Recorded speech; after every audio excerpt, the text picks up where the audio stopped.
বিসমিল্লাহির রহমানির রহিম। আজ আমাদের রাইট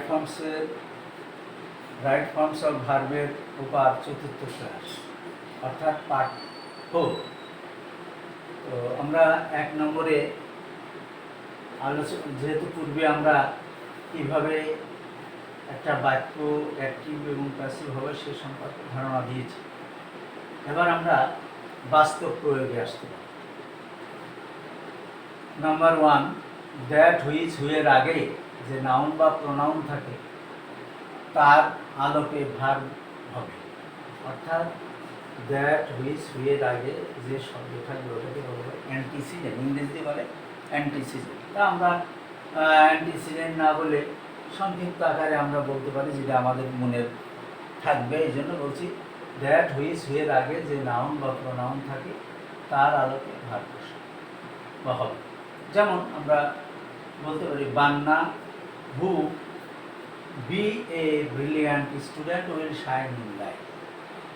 এখানে বান্না নাউন, ওর পরে হু, না হয় নাউন নাই প্রোনাউন হবে। তো এখানে হু বান্না যেহেতু নাউন, তাহলে বান্নার আলোকে ভার করে, হুর এখানে কোনো মূল্য নেই। তাহলে ভার টু বি মানে আমি যা রোয়া যায় টেন্স এবং সময় অনুযায়ী এটা ভার টু বি সিলেকশন হবে। তাহলে এখানে যেহেতু ওই পাশে উইল শাইন আছে ফিউচার, তাহলে এটা প্রেজেন্ট হবে। সেখানে বান্না হু ইজ, ইজ হচ্ছে এই জন্য যেহেতু হুর আগে বান্না থার্ড পারসন সিঙ্গুলার, এই জন্য। তাহলে এখানে দ্যাট হুইচ হুয়ের আগে যে নাউন বা প্রোনাউন থেকে তার ব্যবহার হয়। তাহলে এখানে দেখা যাচ্ছে যে হুর আগে বান্না রয়েছে, এই জন্য ইজ হলো। এরপরে আরেকটা উদাহরণ আমরা দিতে পারি, it is he who work well. তাহলে হুর আগে হি রয়েছে, তাহলে হি থার্ড পারসন সিঙ্গুলার, এর জন্য ওয়ার্কস। তাহলে it is he who works well, মানে তিনি ভালো কাজ করেন। এবার আরো উদাহরণ দেওয়া যেতে পারে, যেমন the pen which the costly has been lost. তাহলে the pen which was costly has been lost, অথবা the pen which is costly has been lost, এভাবে আমরা বলতে পারি। তারপরে 2 নম্বর, অ্যাডভার্ব, অ্যাডজেক্টিভ ও টিওয়াই যুক্ত নাউনের পরে অন্য কোনো ভার্ব আসলে ওই ভার্বের আগে টু প্লাস ওই ভার্বের V1, দ্যাট ইজ দ্বিতীয় ভার্বের টু এর পরে দ্বিতীয় ভার্বের V1, অর্থাৎ বেস ফর্ম বসাতে হবে। যেমন আমাদের এই মনে রাখতে হবে অ্যাডভার্ব, অ্যাডজেক্টিভ ও টিওয়াই যুক্ত নাউন। তো আমরা জানি নাউনের অবস্থান জানি, অ্যাডজেক্টিভের অবস্থান জানি, অ্যাডভার্বের অবস্থান জানি। সেই অবস্থান ভেদে আমরা জেনে সেটাকে চিহ্নিত করব। তারপরে দ্বিতীয় ভার্ব যেটা আসবে তার আগে টু দিয়ে V1 করব। যেমন দি বয়, দি পোর বয়, ও না, 1 নম্বর উদাহরণ, the girl is happy seeing ব্র্যাকেটে সিং হার মাদার। এখানে হ্যাপিটা অ্যাডজেক্টিভ, কারণ ভার্ব আমরা জানি ভার্ব টু বি এর পরে যদি আর্টিকেল না থাকে একটি শব্দ আসলে অ্যাডজেক্টিভ, কাজে এখানে হ্যাপিটা অ্যাডজেক্টিভ, এই জন্য ওর পরে সিং হবে না, টু সি। তাহলে ফাইনালি দাঁড়ালো the girl is happy to see her mother. দ্বিতীয় উদাহরণ, যে the poor boy came here buying some pens. এখানে হেয়ারটা অ্যাডভার্ব, আবার কেম ইনট্রানজিটিভ ভার্ব। আমরা জানি ইনট্রানজিটিভ ভার্বের পরে যাই আসুক ও অ্যাডভার্ব। কাজে হেয়ার এখানে স্থান, আমরা জানি সময়, শর্ত, কারণ, ধরন, স্থান, বিষয়, অ্যাডভার্ব। কাজে এখানে হেয়ারটা অ্যাডভার্ব, এই জন্য বাইং না হয় টু বাই হচ্ছে। তাহলে ফাইনালি দাঁড়ালো কি, the poor boy came here to buy some pens. তৃতীয় উদাহরণ আমরা দিচ্ছি, it is our responsibility obeying the law of the country. এটা আমাদের দায়িত্ব দেশের আইন মেনে চলা, মানা। তাহলে এখানে রেসপন্সিবিলিটি নাউন, কারণ আমরা জানি positive case, article, preposition, verb to have, no, any, many, some, এদের পরে একটা শব্দ থাকলে নাউন। কাজে এখানে আমার পজিটিভ কেস, এই জন্য রেসপন্সিবিলিটি এখানে নাও টি ওয়াই যুক্ত নাম হলো, সেই জন্য টু ওবে, নট ওবেইং। তাহলে উত্তর দাঁড়ালো কি, যে it is our responsibility to obey the law of the country. এভাবে আমরা প্র্যাকটিসের সময় আরও ব্যাপক জানতে পারবো। 3 নম্বর, despite away busy miss mean avoid work no use no good cannot help could not help feel like need know nothing but mind, এদের পরে যদি ভার্ব আসে তাহলে দ্বিতীয় ভার্বের আইনজি হবে। এছাড়াও পজিটিভ কেস যেমন my, our, your, his, her, its, whose, বান্নাস। এই বান্নাস হচ্ছে কি, বান্না একটা ছেলের নাম, কাজে তার নাউনের পজিটিভ কেস করতে গেলে অ্যাপোস্ট্রফি এর যোগ করতে হয়। বান্না, তারপরে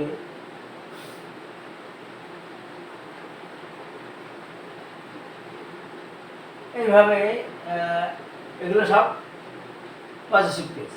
এই পজিটিভ কেসের পরে যদি কোনো ভার্ব আসে তাহলে সেই ভার্বের সাথে আইনজি। যেমন আমরা বলতে পারি I am waiting here, I am waiting here for his coming। এখানে হিজ যেহেতু পজিটিভ কেস, এই জন্য কামিং হলো, এবং পজিটিভ কেসের পরে একটা শব্দ, এই জন্য কামিংটা এখানে জিরান বা নাউন। তারপরে ভার্বের পরে ভার্ব আসলে আইনজি হবে, সেটা কেমন, স্টপ রাইটিং, স্টপও ভার্ব, রাইটও ভার্ব। টু ছাড়া যে কোনো প্রিপোজিশনের পরে ভার্ব আসলে আইনজি হবে। যেমন I am fond of taking tea, এরকম বলা যাবে। তারপরে পজিটিভ অবজেক্টিভ কেসের পরে ভার্ব আসলে আইনজি হবে। তারপরে 22টা টু এর পরে ভার্ব আসলে আইনজি হবে। এটা আমাদের হেদায়েত বাণী 3 পৃষ্ঠার প্রথম পেজেই আছে। তো এগুলো আমাদের হেদায়েত বাণীটা ভালো করে পড়তে হবে, তাহলে আমাদের এই 22টা টু এরপরে যে ভার্বের আইনজি হয় ওটা জানা যাবে। যেমন আমি বলি যে accustom to, admit to, addiction to, addicted to, prefer to, preferable to, owing, তারপরে averse to, back to, objection to, objection, objected to, object to, prefer with a few to, in addition to. এইভাবে 22টা two আছে, যে two এর পরে যদি verb আসে ING হবে, অন্য টু এর পরে আইনজি হবে। যেমন আমরা এখানে বিভিন্ন ধরনের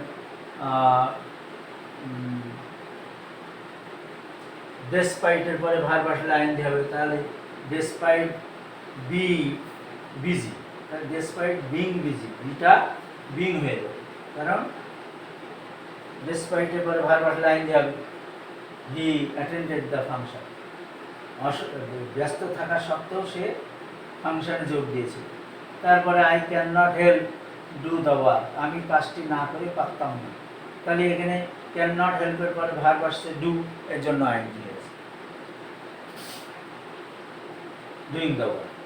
তারপর I am slow in work, এখানে ইনটা প্রিপোজিশন, ওয়ার্ক ভার্ব, এর জন্য ওয়াকিং হয়েছে। তারপরে I have no objection to go there, তাহলে এখানে আমরা বলেছি অবজেকশন টু এর পরেও ভার্ব আসলে আইনজি হয়। 22টা টু এর ভিতরে অবজেকশন টু একটা অন্যতম, এই জন্য গোয়িং হলো, অবজেকশন টু গোয়িং, আমার সেখানে যেতে আপত্তি নেই। এইভাবে আমরা কন্টিনিউয়াস টেন্স ছাড়া আর কোথায় কোথায় ভার্বের আইনজি হয় এটা আমরা জানলাম। এরপরে 4 নম্বরে বলছে be, being, having, have, has, had, get, cause, এদের পরে যদি ভার্ব আসে তাহলে সেই ভার্বের পাস্ট পার্টিসিপল হবে। যেমন উদাহরণ দেওয়া যেতে পারে, you should be help in danger, you should be help in danger, যেহেতু হেল্পের পরে অবজেক্ট নাই, প্রিপোজিশন আছে, প্রিপোজিশনের পরে অবজেক্ট, তাহলে এটা প্যাসিভ হবে, এর জন্য বির পরে হেল্প। বি হেল্পড হবে। আর having go there you will meet your father. তাহলে হ্যাভিং গন হবে, হ্যাভিং এর পরে ভার্ব আসলে আইএনজি হবে, এই সরি পাস্ট পার্টিসিপল হবে। I am getting my son marry, এখানে গেট ভার্ব আছে, এই জন্য ম্যারি একটা ভার্ব। আমরা বলেছি যে বি, বিং, হ্যাভিং, হ্যাভার, দ্যাট, গেট এদের পরে যদি দ্বিতীয় কোনো ভার্ব আসে সেই ভার্বের পাস্ট পার্টিসিপল, এই জন্যই ম্যারিড হবে। He said that he had do the work. So he said that he had done the work. had এর কারণে V3 হবে। এইভাবে আমরা যে 4 নম্বর সূত্র সম্পর্কে আলোচনা বুঝলাম। এবার 5 নম্বর বলছে নট প্লাস ভার্ব যদি ব্র্যাকেটে থাকে তখন আমরা খেয়াল করব যে ওইটা অ্যাক্টিভ না প্যাসিভ। যদি অ্যাক্টিভ হয় do not, did not, does not. Do not আর ডাজ নট হবে প্রেজেন্ট ইনডিফিনিট টেন্সে, আর ডিড নট হবে পাস্ট ইনডিফিনিট টেন্সে। আর ওটা যদি প্যাসিভ হয় কী করে বুঝবো? ওই যে আগে আমরা শিখেছি যে প্যাসিভ কী করে চেনা যাবে, যে অবজেক্টের পরে যদি প্রিপোজিশনের অবজেক্ট কিন্তু অবজেক্টের আগে যদি প্রিপোজিশন থাকে তাহলেও প্যাসিভ। আবার যদি ফ্রেজাল ভার্ব হয় সেই ভার্ব যুক্ত প্রিপোজিশনের পরে যদি একটা প্রিপোজিশন হয় তাও সেটা প্যাসিভ। আবার কত ট্রানজিটিভ ভার্বের পরে অবজেক্ট না থাকলেও সেটা প্যাসিভ। এইভাবে আমরা প্যাসিভ বুঝব। এখানে তখন প্যাসিভ করার সময় তখন ভার্ব টু বি নিতে হবে, আর নট নিব, তারপর V3 নিব। যেমন the man not go there last night, তাহলে এটা যেহেতু গো আছে ইনট্রানজিটিভ ভার্ব, তাহলে এটা তো প্যাসিভ হবেই না। তাহলে does the boy did not go last night, যেহেতু এখানে অতীত সময়। আর যদি বলা হয়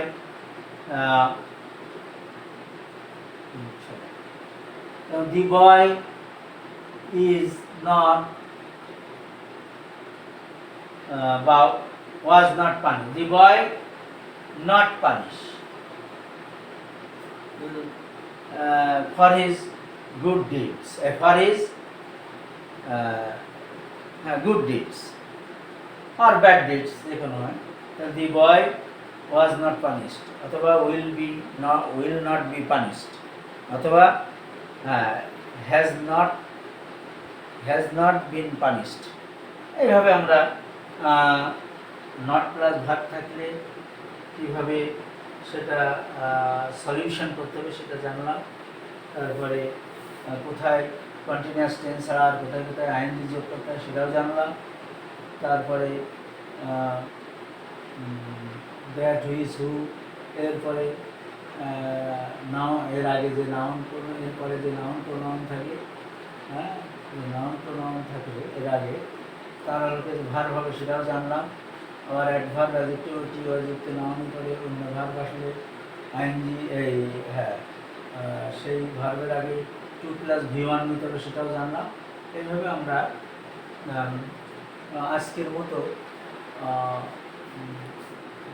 রাইট ফর্মস অফ ভার্বের 4th ক্লাস শেষ করলাম। সকলের সুস্বাস্থ্য ও দীর্ঘায়ু কামনা করে এবং সকলের কাছে দোয়া প্রার্থনা করে আজকে আমার ক্লাস শেষ করছি। আসসালামু আলাইকুম ওয়া রাহমাতুল্লাহ।